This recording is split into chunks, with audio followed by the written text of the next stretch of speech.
All right, ladies and gentlemen, welcome back to the official South Florida real estate podcast, aka the One Stop Show. I'm your host, Christopher Molina, the president of One Stop Mortgage. Today's going to be a legendary episode. We have a twofold prong of successful legends in their own right. We have the Matt and Nick team with Nick Gonzalez and Matt Moser, and we have Charles Esposito. I'm going to let them introduce themselves and their own accolades because they speak for themselves. We're going to get into a little bit about this development itself, then origin story. Then we're going to bring it back into South Florida real estate development because these guys probably know more about that than any realtors that I personally know. So today's going to be very special. And I guess we'll go on the left, starting with you, Nick. Yeah, so I've been in the business just about 10 years now. Me and Matt have been partners for 8 years of that. And, it's a funny background story how me and Matt got started. I was basically working as a GM at Starbucks. And Matt's wife, Dea, and my wife, Celine, have been childhood best friends since elementary school. Throughout those years, kept in touch. Right before me and my wife were getting married back in 2012, Matt came over to my house after our engagement party, and we had a couple bottles of wine. And I was hearing about what Matt was doing and, how he was, getting into real estate and he really liked it. And, he started making money and it, all the hard work that comes along with it. And it piqued my interest, coming from the corporate Starbucks world and, doing well over there, but, learning how to run a team and, depending on a bunch of unreliable people who would, call out sick and not show up to work and have to run to the store because some kind of emergency. I was really getting burnt out and sick of it. So I got into the business. Matt gave me a really good time period to learn the business where on my own while not spoon feeding me, deals or, just kind of helping guide me throughout the way. Then we got our first opportunity to list a house for 1.2 million down in our farm, still to this day, 10 years later, down in Spanish Riverland. Me and Matt, we got this opportunity together. We went on the listing appointment. Still to this day, one of the craziest listing appointments we went on. It was our first opportunity in that neighborhood that we knew we wanted to farm. So we took it super serious. We literally sat an open house there every single day that we had the listing on the market, Monday through Sunday, with flags in the front yard, signs. I mean, it was an incredible opportunity because it's right off A1A from like 4 to 7 p.m. And we were locking up the house at 7 p.m., like literally just turned all the lights off and locked the front door. And this Ford Explorer pulls up into the driveway.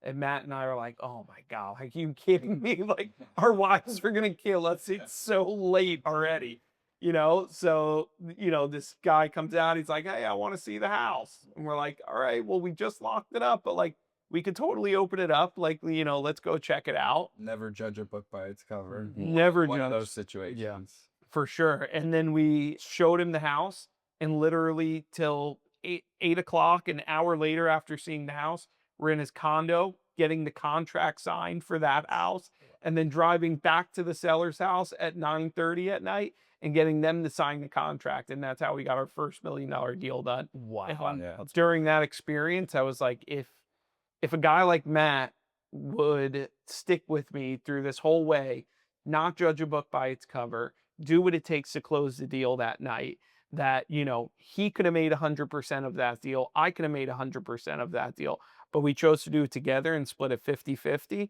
That meant the world to me, and ever since then, we literally just have taken that opportunity and ran with it, and split literally everything 50-50. That's great. From them. Everything, watches, everything is 50-50. They're just joking. So from Starbucks to selling, what, 150 million in real estate in like a single year you guys are on track for? Yeah. Last year, top 25 in Palm Beach for the real deal. Last year, which was crazy. You blink and, you don't even realize it. It's like you just put your head down and go, and it's awesome. Wow. Yeah, it's pretty cool. What's your origin story? So obviously, Matthew Moser, been in the business, been licensed since 2013. Got into the business through a cousin through marriage. I was working for my wife's family business.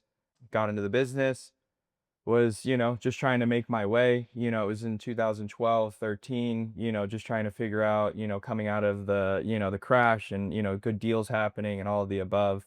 Had a pretty good mentor that, kind of dragged me through, that process. And then kind of, as Nick mentioned, one night at his house, a couple bottles of wine, some chit chatting, and I'll never forget, he called me the next day. He's like, "What do I have to do to get my real estate license? I just called my boss and quit."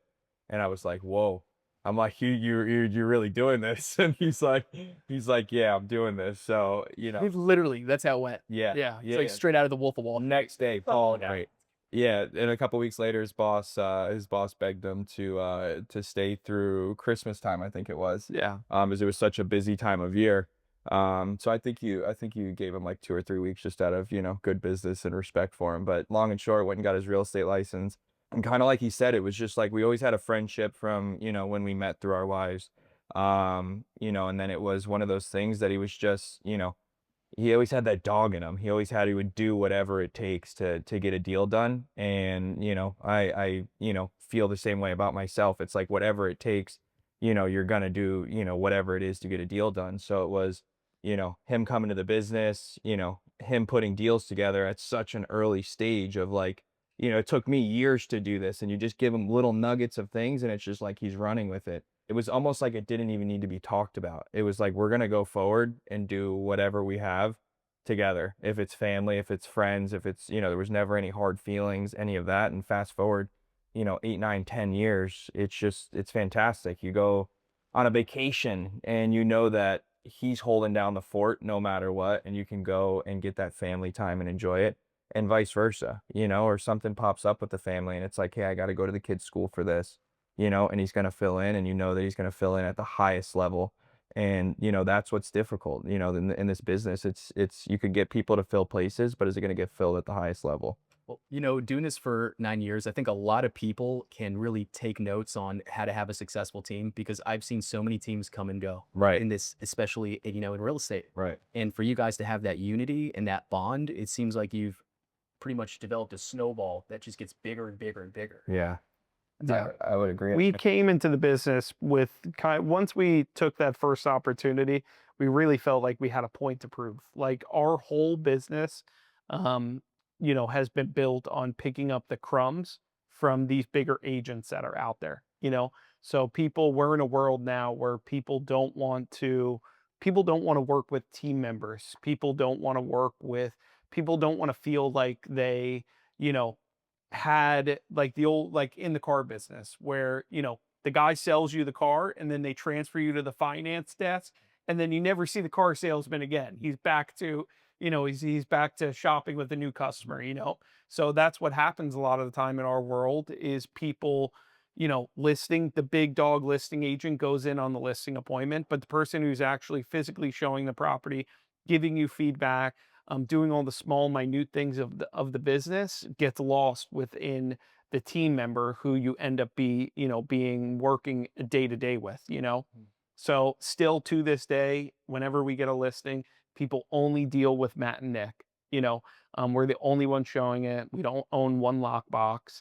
And when the seller, something is going on with their house, they're only going to hear from Matt and Nick. And that's how our business is literally built. That's the foundation of it. Even your email, it's one email. One, Yeah. Yeah. yeah. No, and that's what people always say. Like people call me Nick and him Matt and vice versa, and they laugh. We were just showing property the other day, and the husband called me Nick, and then a few minutes later, the wife called me Matt, and he's like, "Are you Nick or Matt?" He's like, "You responded to me," and I'm like, "Because I literally respond to Nick. Like we'll pick each other's phones up. Like if he's on my phone, I'm taking his phone. Hello, this is Nick. How can I help you?"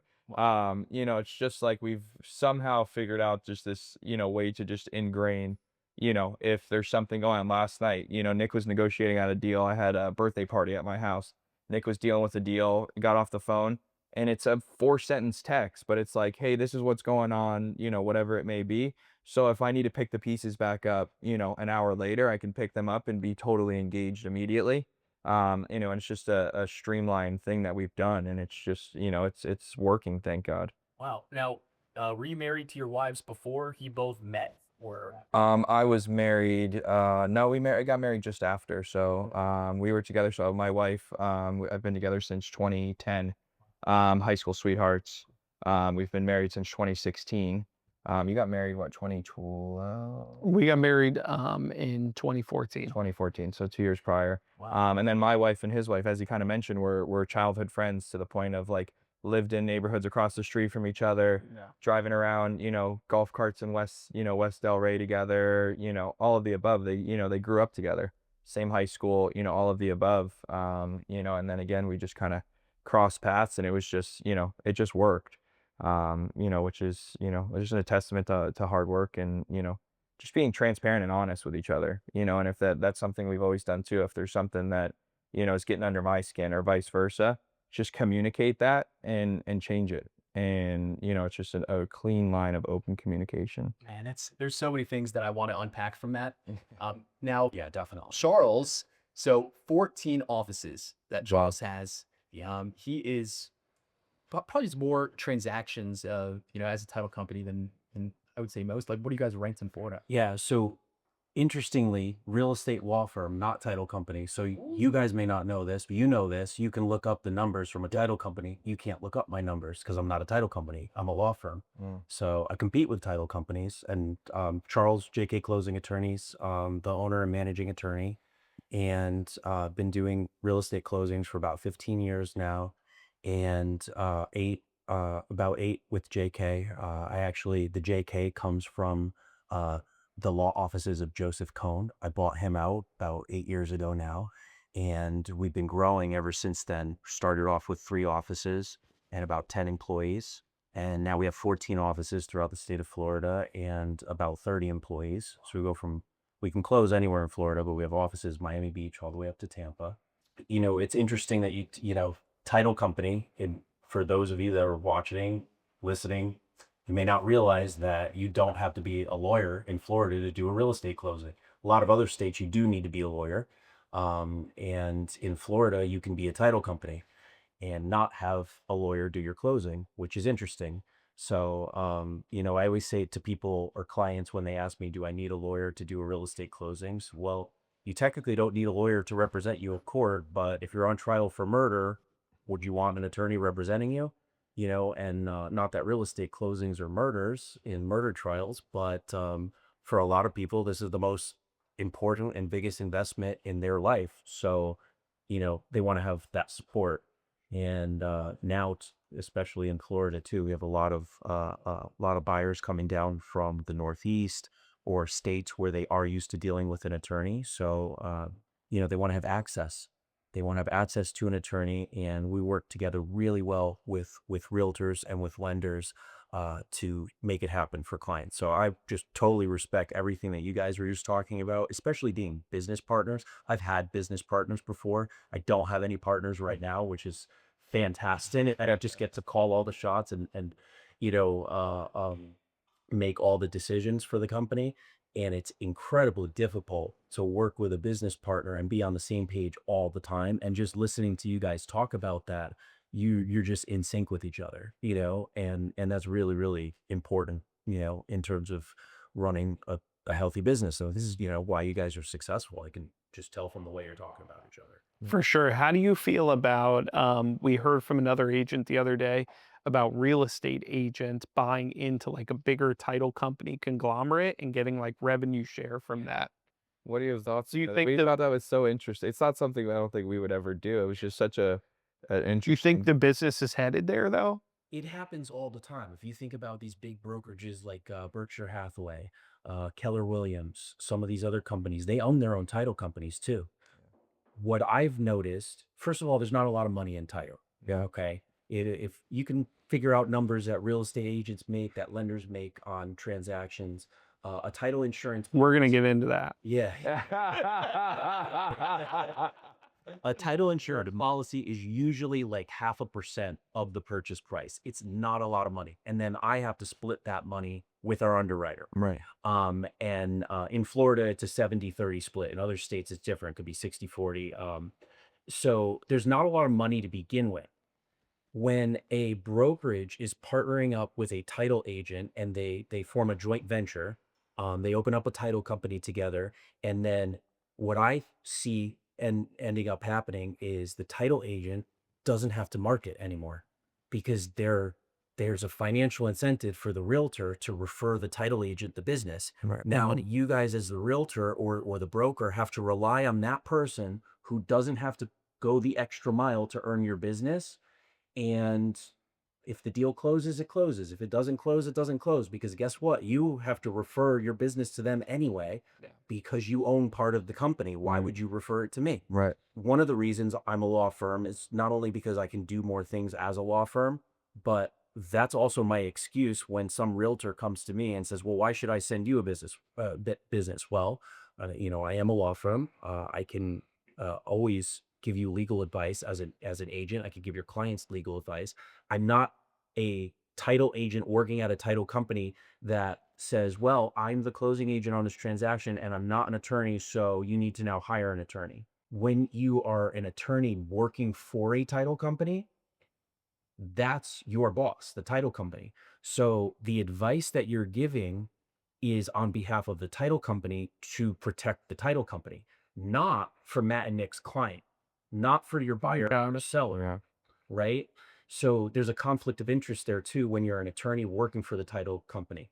So brokers and realtors that open up their own title company, I think there's a tremendous conflict of interest there. That was our first thought. And same thing, there are large companies and conglomerates that do insurance, they do mortgage, they do title, and they're real estate brokers.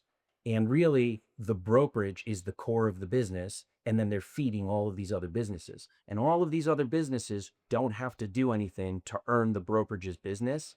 And so when you're trying to give high-level services to a client, you've got weak links there because there's no incentive for them to give Yeah. the best level of service. Like for me, I always say this when I'm doing a training or meeting people, we're not perfect. People make mistakes, Title insurance is insurance for the mistakes that are made, Yeah. maybe not by me, maybe by an underwriter, maybe by a previous dean, whatever. It's insurance, Right.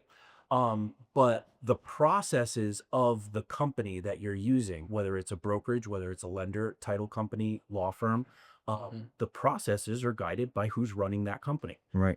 So there's a really big difference too in the different companies that can be chosen. I'm going to pick up the phone. If you guys are in my phone and I have you say, and I see, oh, Matt or Nick is calling me, whatever I'm doing, if I'm on the phone, I'm texting you back. Hey, I'm on the phone. I'll call you right back. And I call you back. Yeah. If I'm not on the phone, I'm picking up. Right.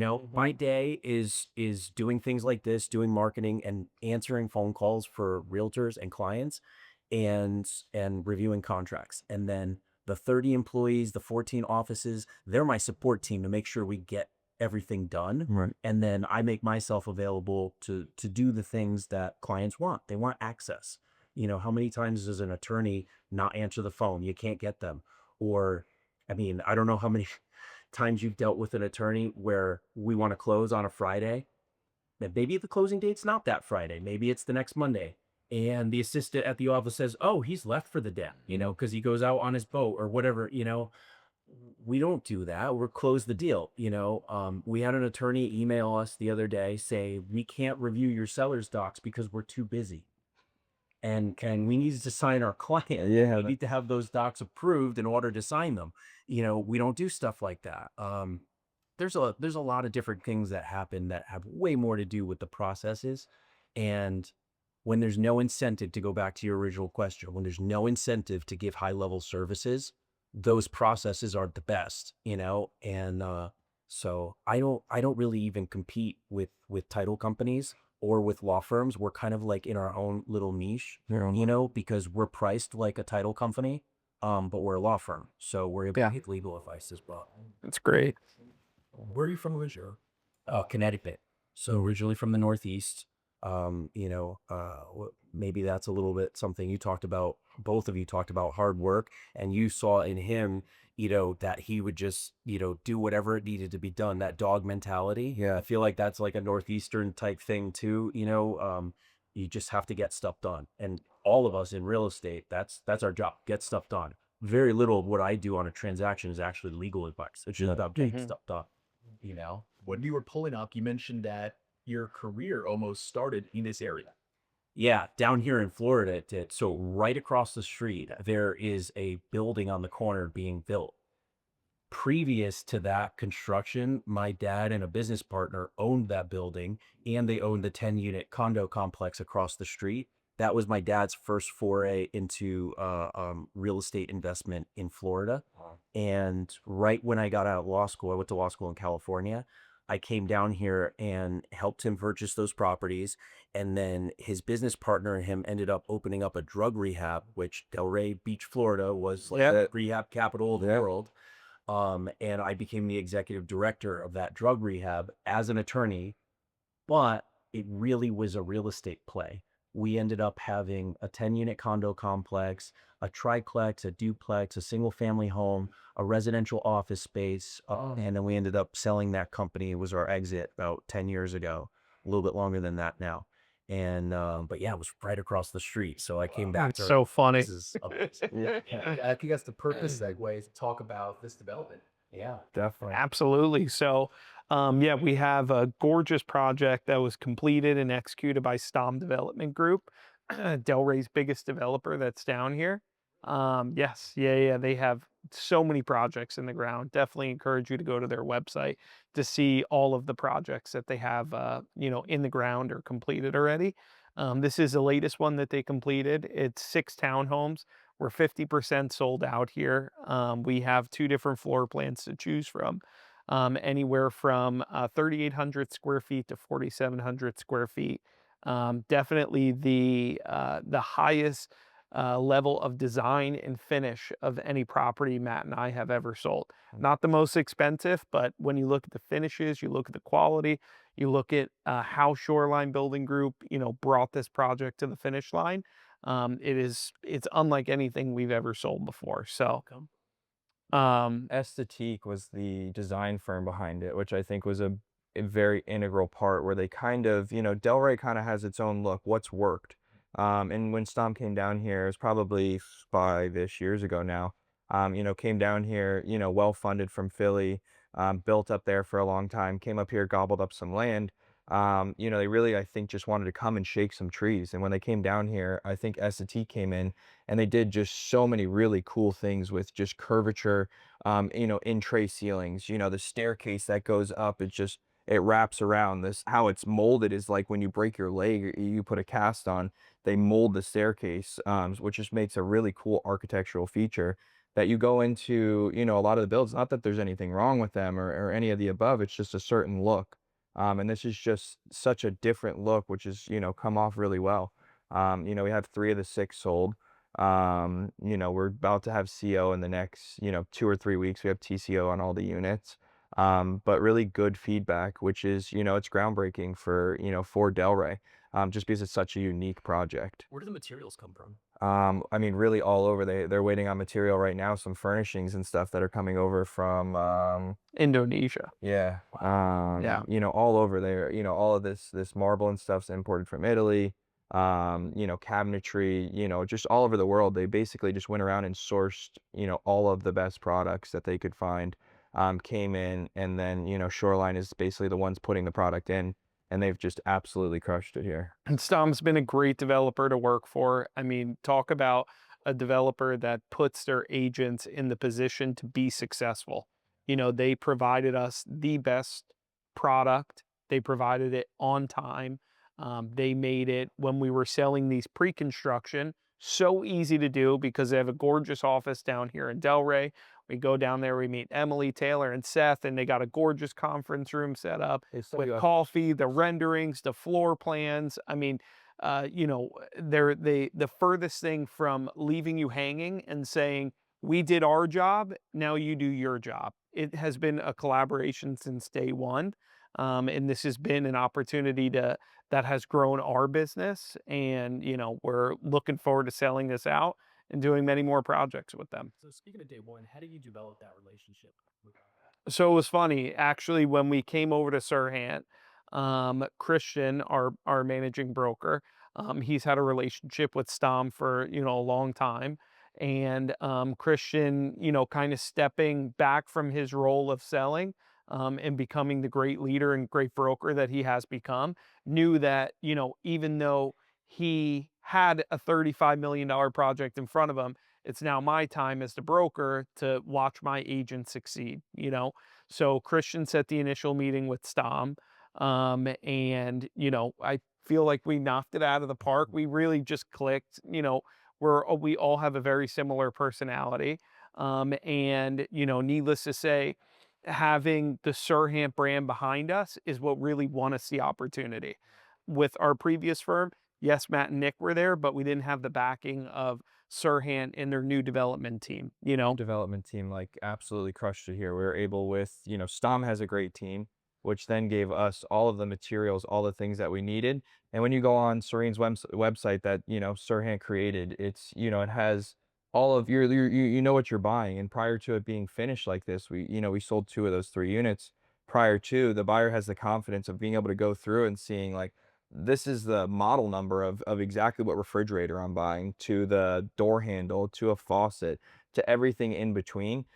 Being able to see all of that, and kind of put the full picture together, which has been, it's been really good with, and then on another layer of that, to be able to get, PR behind the project, all of the marketing, everything. Sirhan's team takes care of all of that. We go in, send them an email, spell everything out for them, and then they go out and shop the story to, whoever they could shop it to, and put it all together. So that's been, a huge part of our business that I feel like is helped us expand. Wow. Well, shout out to Christian Practice. He's an amazing leader. Let's go. And man, he's actually spoken at one of my events.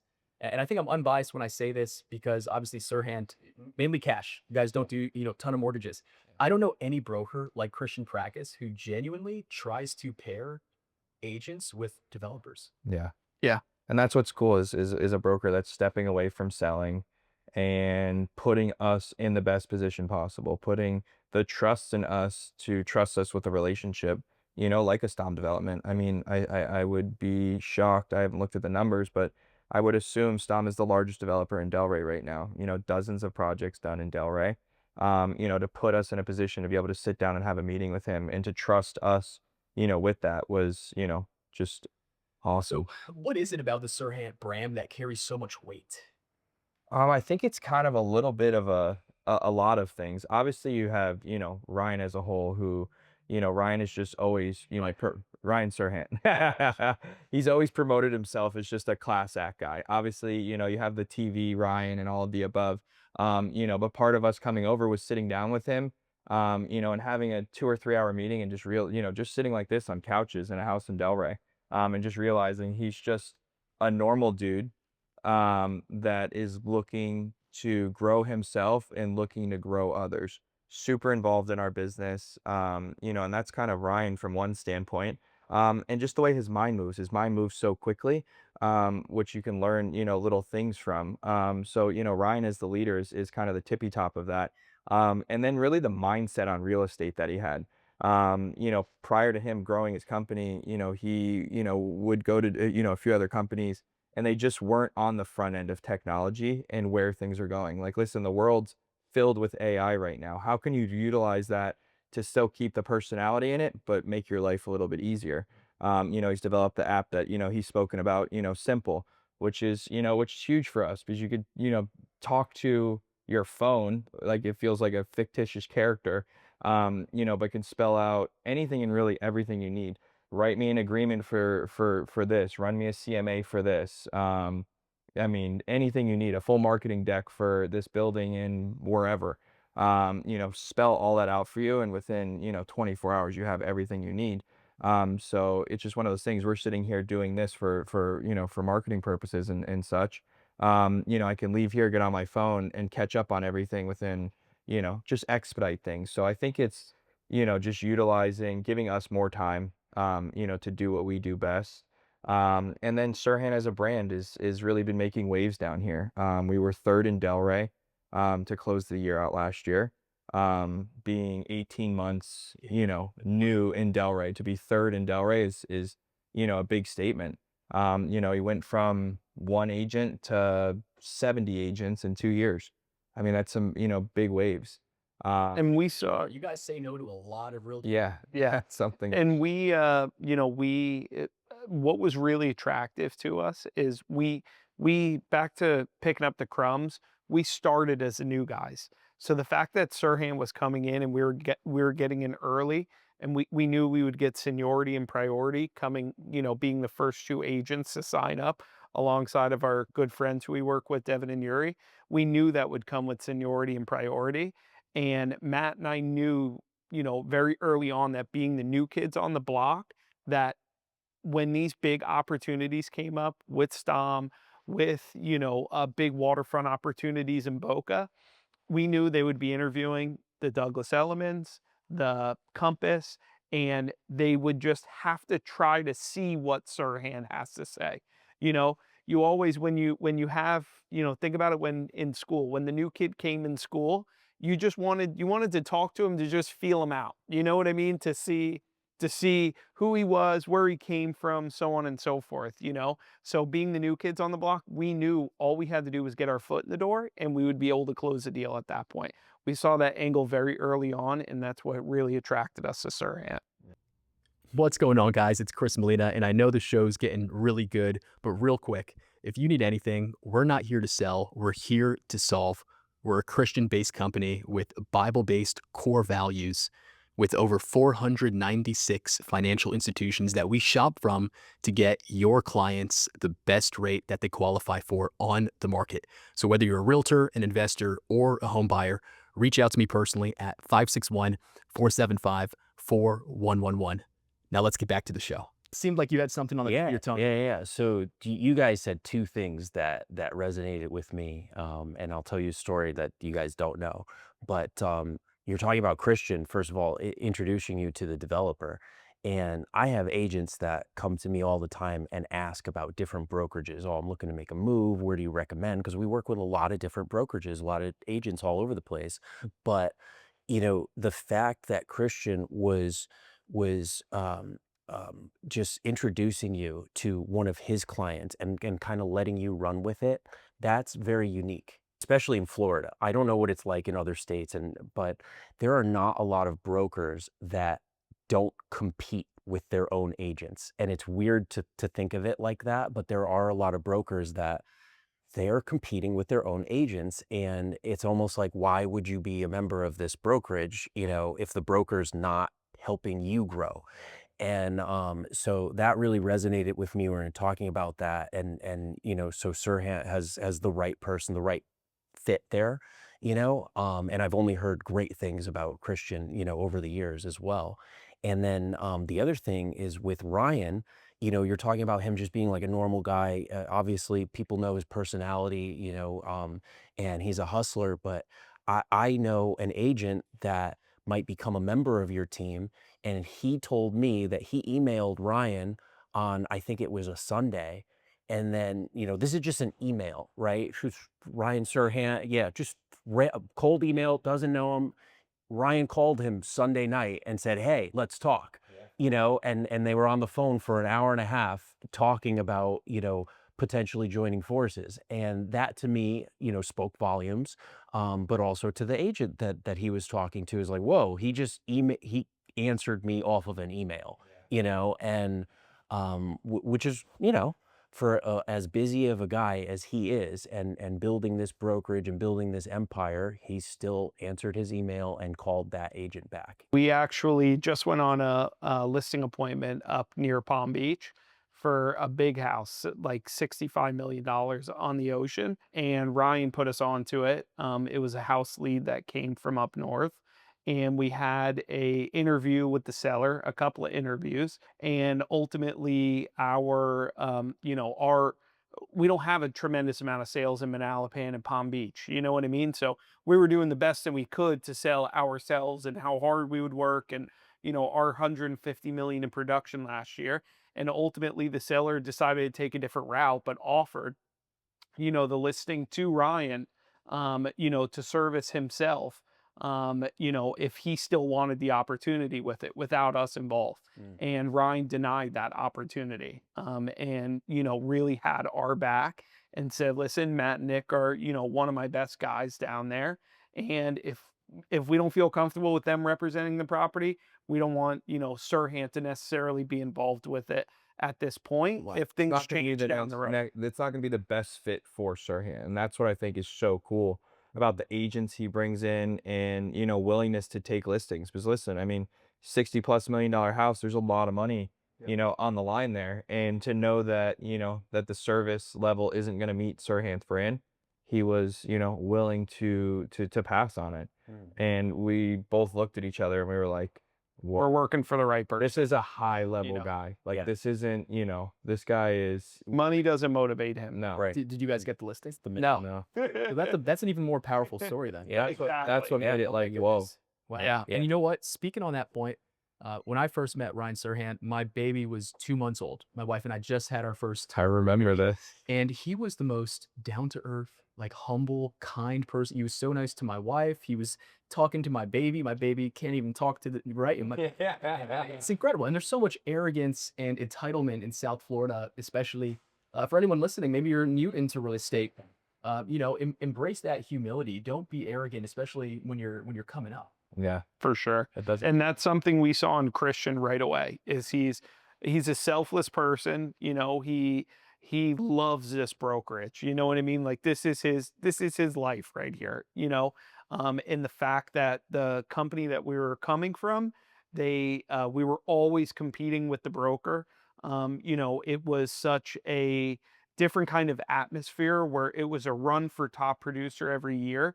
And those years that you did really good, we felt us distancing ourselves from the company and having that disconnect because at the end of the day, we were competing with our broker, you know? So coming in and having Christian not competing with us, of course, every once in a while, he has a huge home run, like the beautiful house they just listed up in Bears Club that him and Bill worked, you know, months and months to earn the opportunity for. You know, seeing Christian sell that alongside of Bill Volpe, not co-listing it over money, is what you want to see. Everyone deserves a home run every once in a while, but the day-to-day competition, we don't feel that at this company. So how important is having an abundance mindset instead of a scarcity mindset? We always say there are plenty of deals. In my industry is very competitive, just like your guys' industry. There's a million title companies, there's a million lawyers. And if we get caught up in the, oh, this person left and now I got to try to screw them over because they're going to steal a deal from me or whatever it is, you're just going to be focusing your time and energy on negative things. There are plenty of deals, you know, especially in South Florida. I mean, maybe the real estate market in other areas of the country is a little bit different, but I mean, we've seen a tremendous influx in people moving down here over the last 5 years. You know, really, it started with the Tax Cuts and Jobs Act in 2017 because of the SALT tax deductions. We won't get high level tax discussion right now, but we started seeing a migration from high income tax states back then. And then COVID happened and it was just gangbusters. Everybody moving from New York, California, Illinois into the surrounding states down here. And then all of those people that were in the surrounding states moving down here. So the baseline level of the number of transactions that we see in Florida and South Florida in particular just skyrocketed. Yeah. So there are more deals to be had. So for me, having that abundance mindset, I don't care if someone else got some deal. You know, if somebody leaves my company and then that deal leaves my company and goes somewhere else, it's like, okay, fine, on to the next. You know, who else are we going to bring onto our team? I feel like that scarcity mindset is something, you know, that a lot of people that carry a lot of negative energy, they're just in that mindset. There's never enough money, you know, there's never enough deals. There's never enough when you have that mentality because it's scarce. Yeah. You know, if we're looking at the universe, whatever, you know, whatever you follow, if it's an abundant universe, then there's more for everybody. Yeah. And your mindset can just be that way. It follows you. And I think what you just said is a testament to keeping a good reputation in this business. And we've seen it time and time again. And you mentioned it briefly as well, is the businesses can be very cutthroat. You know, but situations like that, if you lose a listing and your mindset is to go after that person and not just, you know, give them a handshake and say, congratulations, I hope you sell it. You know, that just keeps your reputation in the industry, which is really all you have. And listen, it's hard sometimes, you know, you lose a big listing to someone and you start counting the dollars and all of the above, but it's so important. And something that, we constantly talk about is no matter how successful or how, big we get, you have to keep that mindset always, because, getting to this point where we are, even with, talking with, big brokers in the area, they shouldn't have anything negative to say about Matt and Nick, because we've always done the right thing. If it costs us a couple bucks, if we have to drop our ego, if you do step out of line and you do say something maybe you shouldn't to a seller, whatever it may be, to make that uncomfortable conversation and call said broker and say, listen, I maybe let competition get, ahead of me in this, and I just wanted to call you and say I apologize. You know what I mean? Like, those are things you have to do, which is just an uncomfortable conversation. But then that person keeps that level of respect for you to say, like, okay, maybe they did step out of line, maybe they were fighting hard to get a listing, but they picked up the phone and made the difficult phone call. Yeah, and asking for feedback when you lose. It's something we always do. Matt usually does it. I'm too prideful to do it, but he'll get on the phone with the seller and say, listen, I totally respect your decision. Is there any feedback that you guys could share with us to make us do better on the next appointment? So instead of just hanging up that phone and being angry and mumbling what you really want to say, getting that feedback, applying it to your business. And I would say it was harder to lose listings during 21 to 23 because you knew if you got the listing, you were getting paid, That's like having quick. Yeah. 50. But nowadays, it's like you're better off being the second or third broker sometimes. And Ryan says that all the time, So you end that initial rejection respectfully. And if the opportunity comes back around, you're going to be there. You're next in line. You're the second person to impress them enough to earn the opportunity. So you always end it good. You always ask for feedback. And again, sometimes the second and third brokers are the ones who end up getting paid in a shifty market like that. And it's being honest throughout that whole that whole appointment, all of the above. We say it all the time. It's sometimes to a point where listing agents last, and that's our business. But we almost call it like something we've kind of taglined it is like buying a listing. If a house is worth 10, to list it at 11, okay, but to list it at 15, especially in today's environment, you're putting the seller in a worse position to promise them that they're going to get this number, where in reality is where are you basing those numbers? Because at the end of the day, the numbers don't lie, and that's kind of how my mind works. My mind works in very numbers. Is what just how I tick. Nick's our king marketer over here. The guy is just a wizard when it comes to marketing. I don't know. He just thinks of the craziest things and then says, "What do you think of this?" And I'm like, "I trust you. You just run with it." It's a great dynamic. But it's one of those things that you can't buy listings in today's market. You have to just be, honest. And when you're honest on that front end, sometimes we are the second or third broker, but the reality of that is the guy who bought the listing on the front end isn't the one that's making all the money. The one who's making the money is the guy that's, is actually selling the house 6, 8 months, a year later. Right. And we're blessed and fortunate enough to be in a position where, we can lose a listing or pass on a listing, and still, keep the marketing budget healthy and, all of those fun things. So to serve the top developers in Delray and South Florida, really, and to have a company where you have multiple offices, really like 14 plus, what does a day in the life look like for you guys? And include that family aspect as well. I think Right now he's up all night. yeah. Right now I have a 5-week-old, so that's All right. That's eventful. Oh my gosh. Thank God. I love you, babe. You're the best. She's a freaking rock star.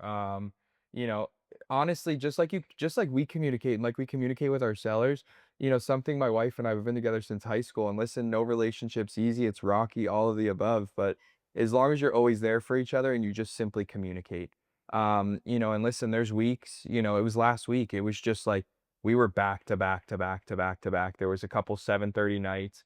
She's got all 3 of them at home, all of the above. But I communicated with her, like, listen, this is going to be a tough few days, but this following weekend, this weekend's, we're coming up on Mother's Day. I'm like, listen, you have me all weekend. I'm going to be there with the kids. You go to the spa, you enjoy yourself. You know what I mean? And You're taking the whole weekend off? yeah. The phone will be there. Nervous tone. but it's one of those things that you just communicate, and you know, it's not always a trip or whatever it may be, but it's just being transparent. And you know, it starts at home. For me at least, you know, if at home is rocky, business is rocky, because it, you know, it just sits in the back of your mind, you know what I mean?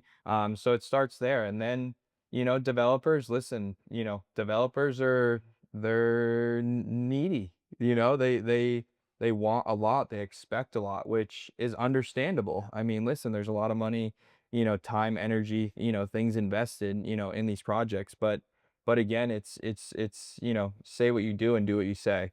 You're not over promising and under delivering. You know, it's being straightforward. It's opening up a marketing budget. Like, hey, we're doing everything we said we're gonna do, and here's the real dollars. Like, here's the magazine, here's the social ad campaign, here it all is. Like, you can see we're doing anything, and it's just like a relationship. What do you think we could be doing more? Is there more that we can be doing that you think so? Tell us, and we'll do it. You know, and it's again just being transparent in that situation. That's interesting because I literally ask my team every week, what can I do better? Right. Like, lay into me. Right. Make me feel bad and tell me I suck. If you only have like if you only have people in your life that are telling you what you do well, you're not going to go anywhere. No. Yeah. No. And that's True. and that's where, like Nick was saying a few minutes ago, the constructive feedback from sellers. Sometimes it hurts to hear, you know, whatever it may be, you know. Sometimes we'll wear a polo and they wish we were in a suit. Silly. I'm not gonna work any harder in a polo or suit. I'd probably work harder in a polo because I'm not sweating as much. But you know what I mean? It's, you know, it's little things like that that we've heard. You know, sometimes it's you know, we clicked better with so and so, which you have to respect them for that. But you know, it's constructive criticism. It's taking it on the chin. And it's using it as motivation and not feeling bad for yourself. You know, not setting expectations and feeling sorry for yourself. Mm, You know. very wise. And what about you, Charles? I've always had this impression when I think about what would it be like to be an attorney? It's like, in my head, first thing that comes to mind is the art of war. Yeah. But what is it really like? Well, it's funny. I mean, we're doing real estate closings. So my Nick in my office, we have another attorney, Nick, in my office. He calls it happy law. So he came from litigation, and that really is a war. When you're a litigator, you're fighting. You're going into court. You got to make arguments. You want to win, right? When we're doing real estate closings, we want to close, which means we need to bring people together. We need to put a deal together. You know, so I said earlier, most of my day is actually not legal work. It's just about getting stuff done, getting on the phone with somebody, you know, talking to somebody about risks and rewards and how to move forward. And, you know, so it's definitely not like the art of war. However, when we do have to go after a deposit, or we have to defend somebody, or, you know, protect somebody's deposit, whatever it is, then it can be a little bit like that. But it's still very congenial in most days. And really, like for me, the struggle, I guess, not maybe war, is really just the managing of the calendar. I really have to study my calendar. You know, we're talking about being married, having kids and everything. I've got 4 kids. I've got 30 employees. And, you know, we do over 100 closings a month. We have 10 closings today. So I'm sitting here doing a couple hour long podcast and we have 10 closings, you know, but I've got a great, you know, team, and I've been, you know, texting on the phone this morning and everything. So I have to really lay out my day. But, you know, I heard a quote the other day that was like right up my alley. And it basically said, if you want something to get done fast, ask a busy person. You know, and I talk about this with my staff a lot too, because, you know, I'll be sitting in the office and I'll hear the water cooler talk. Oh, how was your weekend? And there's 4 or 5 people and they're just standing outside my office chatting. I'm on the phone. I'm, you know, doing wires. I'm doing this. I'm doing that. And I'm like, how much work did I just get done while they were shooting the Chat. you Yeah. know? Chit chat. And not that I'm not going to stop them from doing it, but I'm thinking about, you know, being efficient with my time all the time. And it's really important to be able to do that and multitask. And, you know, that's how we get stuff done. Yeah. You know, and I know you guys deal with that all the time too. For sure. And I'm sure you guys have learned a lot of things from Ryan Serhant directly. As you mentioned previously, he's very, you know, fast-paced. But what else have you learned from him in person, just from visual observation, that you might not learn from video alone? He's such an honest person. Like it's just he's such a straight shooter when it comes to everything. There's really no there's no fluffery, no beating around the bush, which is something that I struggled on early on in our career, where I wanted to tell everyone everything they wanted to hear. You know what I mean? When it came to price, when it came to, how quick it's going to sell, just, I was a people pleaser. That's just how I grew up. So seeing what I learned from Ryan is that you can't please every client. You can't make every client happy. And they hired you to do a business transaction, and you got to keep it that straight edge business feel and tell the truth and how you feel about a certain situation when it comes up. I thought him coming off of TV and being such, big personality, that there would be a lot of fluffery, around it. And it's not. He's like as straight shooter as it comes. If a lead comes from New York in-house, we'll get on a call and talk about the lead. And then immediately after that, we're emailing about, what the commission split is going to be on that. You know what I mean? How that referral is getting paid out of. When those are conversations that Matt and I normally would usually avoid. And then towards the end of the deal, we would be like, dang, like, I didn't know we were doing this on a 50-50 split, So But very honest on the front end in any scenario, even if it's a video we're shooting. It's like, listen, I'm here, I'm ready to roll, but I got 48 minutes, and it's 48 minutes, but it's like he's really good at setting expectations in person. Yeah. And this is what it is. So we could chit chat for 48 minutes, or we could shoot this video for 48 minutes. We could shoot for half an hour and then chit chat for 15 minutes, whatever it is. This is the expectation, and then boom, on to the next thing. So it's just, honestly, what I've learned is like, he's really good at structuring his time. He has more going on than arguably, probably all of us sitting here together Combined. You know what I mean? Yeah. Combined. And that's what I'm saying. And it's not that, if he's doing better or this or that, it's just the reality of like time management, and how good he is at time management. And I mean, his team, that speaks so many volumes. Is his team is just very well put together, and he's good at delegating. And you read books and things that, great CEOs are good at delegating, which is hard. It's hard for us to delegate things. Yeah. And he just delegates things really, really well to his team and lets them do their thing. What you guys said was so powerful. We could literally end the podcast right now. I've heard Alex Hormozy just talk about this. It's the handshake before the delivery. Yeah. It goes so far in business in a world where, with social media, with short attention spans, there's so much over-promising and under-delivering. But what I'd like to do to wrap it up is, whether it is a wild real estate story, or maybe it's just the most deep, meaningful life lesson you've learned in this business. Share one thing. Wild real estate story. I'm going Lighthouse You Point. better not hold back. If you guys hold back, I'm giving you this Lighthouse. Lighthouse Point. I got a good one. So, me and Nick are probably 2, maybe 3 years into our partnership.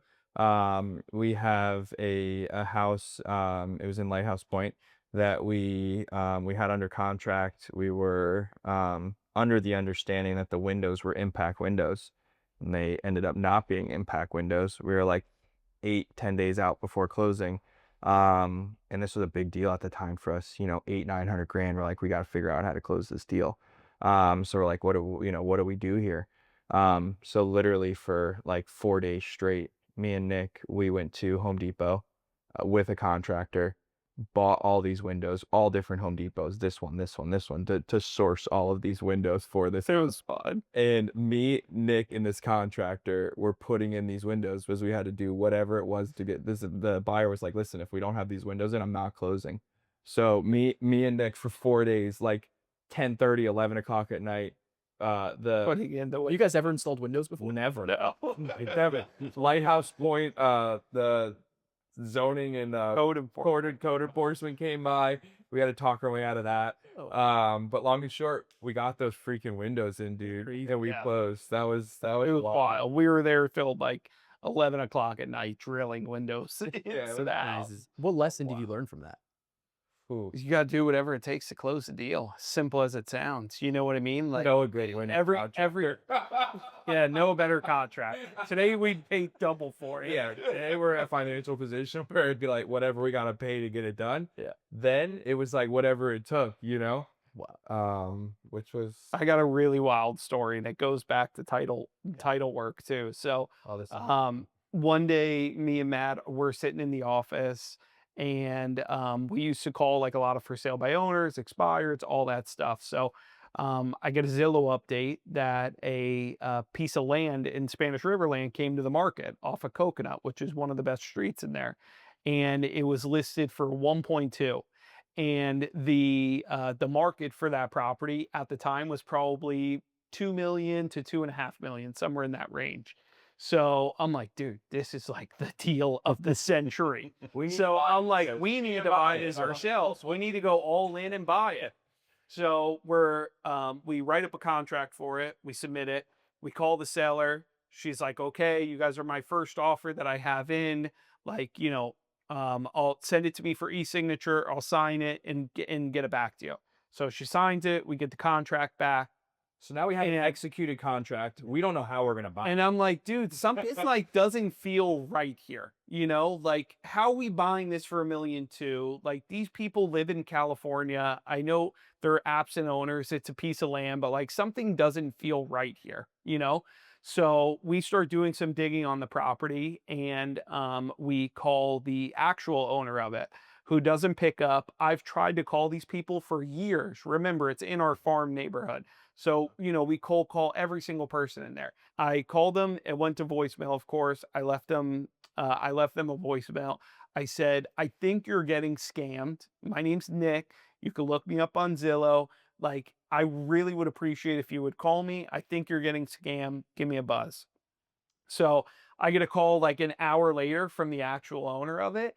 And he's like, called every one of his family. yeah, I called all the kids. Everybody didn't answer, and he was sitting at his desk, and I remember looking over to him, and he's like, because we're either gonna make $1 million or this is a scam. Like, I need to know now. yeah, he's like, how do I figure this out now? And he literally went online and was calling this guy's brother, cousins, sisters, kids, daughters, all for 2 hours, just calling everyone, leaving the same voicemail. So then he finally calls me back. It ends up being, he's like, I've owned that property since I was a kid. Like, I would never sell it. I have no clue what you're talking about. Well, I'm like, dude, I think you're getting scammed. Like, I have a fully executed contract for it. So How many other people do? I mean, long and short, forward for probably 4 weeks. This guy basically has, the cops and FBI involved, very well-to-do family. And we figured out there were like 6 other executed contracts, and one of them successfully closed in the deed transferred to the new owners, who thought they were under the impression they were buying this property for $1.2 million, wired the money and everything. local family in West Boca. So the seller, obviously was impersonating the actual seller of it, stole her identity, had an ID change, the whole nine. Which was crazy. They caught the money, which was good, but like That doesn't happen. basically this owner being in California, they hadn't been to Florida in 8 years. So if no one made them aware of that, they would have come to Florida one day and there would have been a new house built on this piece of land. That's how they never know. What if they didn't tell them it was a Right. scam? That I know. literally, that's what. So long and short, the story gets even better. They fly into Florida. We go have dinner up in Palm Beach with them. Super nice family. We clicked really, really well with them. They own a condo over in Paris. And he's like, whatever I could do for you guys, like, if you ever want to go to Paris, you can use my condo, this and that. So my wife, for our 10-year anniversary, went to Paris, stayed in their condo, which was Not just a condo, like basically a small hotel. Yeah, it was amazing, the property itself. And long and short, like 6 months after we came back, they flew back down here to Florida. We rented them a place on the ocean. And then like a year after that rental, we sold them a place on the ocean for $18.5 million. Wow. Off of one Crazy. one phone Wow. call. And now they're like, fraudulent transaction. yeah. And now he's like one of like, just like, honestly, like a business mentor. Like when we were making our shift, over to Sirene, we kind of picked his brain on it just because he's, he's been through business. He's been successful. Like, this is what we're thinking. We're young. What are your thoughts, from just an unbiased, out of the box person, and gave us all those opinions, which is like, kind of the lesson learned there. It's like, it's really cool that he's become, just a super influential guy in our business, not only for, buying a massive house from us, but, you know, any friends he has, any of the above, we just created like a really good dynamic and relationship with them. That's incredible. Yeah, Yeah, that was a good one. wild. Now, what an insane story. What does title insurance have to do with this? Yeah. So that person that bought the property with title insurance, they have a title claim. Mhm. Yeah. Title claim. If they didn't get that money back, the underwriter would have been on the hook for that money. Would they get it back? Like $1.3 million? Like, are you getting my money? So if They went in over asking. yeah, right. So obviously insurance, and we all hear different things about insurance companies. People hate insurance companies, obviously. We talk about health insurance and things like that. Insurance companies want to deny claims, right? So unfortunately, a title insurer probably would look to figure out whether or not they're actually liable for that to begin with. Odds are they are in that scenario because they're supposed to verify who the seller is. Yeah. But title insurance, even if they didn't make a mistake and they were just defrauded, that's what title insurance is for. Right. So if it wasn't this transaction, and let's say these people kept the vacant land and then sold it to a developer, Yeah. along the chain of title, there's a fraudulent deed. So that title insurance at some point is going to cover the fact that there's a fraudulent deed there, and they are supposed to get reimbursed for their money. It's amazing that they got the money back. Yeah. It got hung up. It was a chase wire from what we heard. There was a Yeah. chase wire that got held up. I have another question. I don't know if you know the answer or not, but just out of pure curiosity, what if they did build a house there, Mhm. hypothetically speaking, fast Yeah. forward 3 years, and this owner comes into town from California, Yeah, and they pull up to what their childhood lot was, and there's this new construction house. I know. Imagine. Yeah. So what happened? There's so many different ways that it could go, and there's no 100% answer. However, the seller could, first of all, they'd have to prove that they didn't actually sell the property, that it was fraud. So there's a whole, timeline for that and figuring that out. And you have the police involved in all these different things. We've seen fraudulent deeds recorded before, and then the county won't unrecord them. It's on title. So now it has to be corrected. So that has to happen. And then as far as the house being on the property, it's very possible that the owner of that property could sue and try to have the house knocked down. And then a court would have to determine whether or not it's equitable or fair for that to happen. Because obviously there's another party there. Like, what if there's a family living in that house and that's their home and they paid for it and they bought it? I have to guess that the court wouldn't just allow them to get the property back and knock the house down, but it's a possibility. Wow. More likely than not, they would figure out what a fair market value is for it and pay that seller. That number. And if the seller, even if they didn't want it and they just wanted vacant land there, it's possible that the court would say, no, that's not fair. This is the best use of what the Yeah. situation happened, the Yeah. most fair situation, essentially. Yeah. And odds are that would never actually get to a verdict in a trial. It would settle somewhere along the way. And that's most real estate transactions. I talk about this when I do trainings for realtors. There's in Florida, for those of you that don't know, there are form contracts that the Florida Bar and Florida Realtors put out. It's not the same as in other states. There are very few lawsuits surrounding that contract because there are very few real estate transactions that go all the way to litigation, have a verdict, and then head to the appellate level and have an appeal. Right. So there's very, very few cases that I can point to say, this is how they would interpret this contract. I have a few, but that just goes to show too, to your point about asking, is it like war every day? We don't even have that many cases that actually go to, and we decide who won the war, These contracts all say too that, the losing party has to pay attorney's fees too. So that's a big incentive to not actually get to that point as well. That would be nuts if that happened. And it does happen. Yeah. And they did, if you look on Property Appraiser, they did, I think it's called a quiet deed change or something. Yeah. Back to the original. Yeah, it owner. must have been quiet title. Yeah. Well, It's so funny. Like when I review the closing disclosure with clients and even the loan estimate prior to the CD, people always ask me, is this title insurance? It says lender's title insurance, right? Yeah. Is it required? Yeah. I did not know we would probably be making the best video on the internet about the importance of title insurance. It's funny. We had a cash transaction last week. where it was going to go under contract, and the client told their agent they didn't want title insurance. And it's always wealthy individuals, cash transaction, because they read online that it's not required to have title insurance. Title insurance is one of the cheapest insurances you can buy. You know, you're buying $1 million home and the title insurance is like $6,000 or $7,000. It's nothing. So, you know, when that happens and a client talks to me about it, I say, okay, well, what happens if I fuck up? And they're like, what do you mean? I'm like, what happens if, like this situation, the seller is fraudulent and I don't know it? Right. What's going to happen? Please send everything over to you. Right? Yeah. Now, most title companies, I think all title companies will not close a transaction without title insurance. They're just not allowed to. Most lenders will not close a transaction without having title insurance. So it's really on cash transactions where this comes up and people are like, do I need it? No, you don't need it, but the title insurance is insuring against the search. And so if my underwriter's doing the search, that's a person doing a search. What if they miss a mortgage? What if they miss, you know, something in the line of probate? What if they miss something and you don't have title insurance?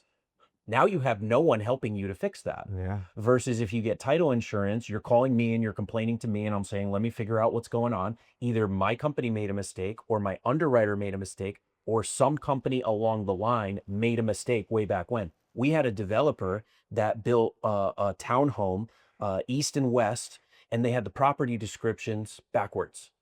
So the people living in the east side owned the west side, and the people living in the west side owned the east side. That went right back 20 years to when they actually developed that. Wow. Title Wow. insurance helped cover all of the work that needed to be done to switch the legal descriptions. Wow. Yeah, it was pretty crazy. That's wild. But yeah, those are the types of things that can happen that people just don't think about, and they're like, oh, how do I save an extra $1,000 on this? And it's really funny to me because it's always people that are spending hundreds of thousands of dollars on a house, Right. you know? And but yeah, you definitely shouldn't close without title insurance. It's like one of the stupidest things you could do. Well, I think that is the life lesson Yeah. that we were looking for. That's the crazy story that we are Yeah, looking let's for. go. So this has been an incredible episode. Thank you guys so much for having us in this beautiful development. You know, wishing you guys nothing but massive success into the future. Likewise. I feel like you guys are only just getting started. That's how we Really? feel. Ripping and I roaring. got energy still. We got that vacuum on. Yeah. Coming for all the crumbs. Well, thank you guys, audience. Hope you really enjoyed this today. Thank you so much for watching, and we'll catch you on the next episode. Take care.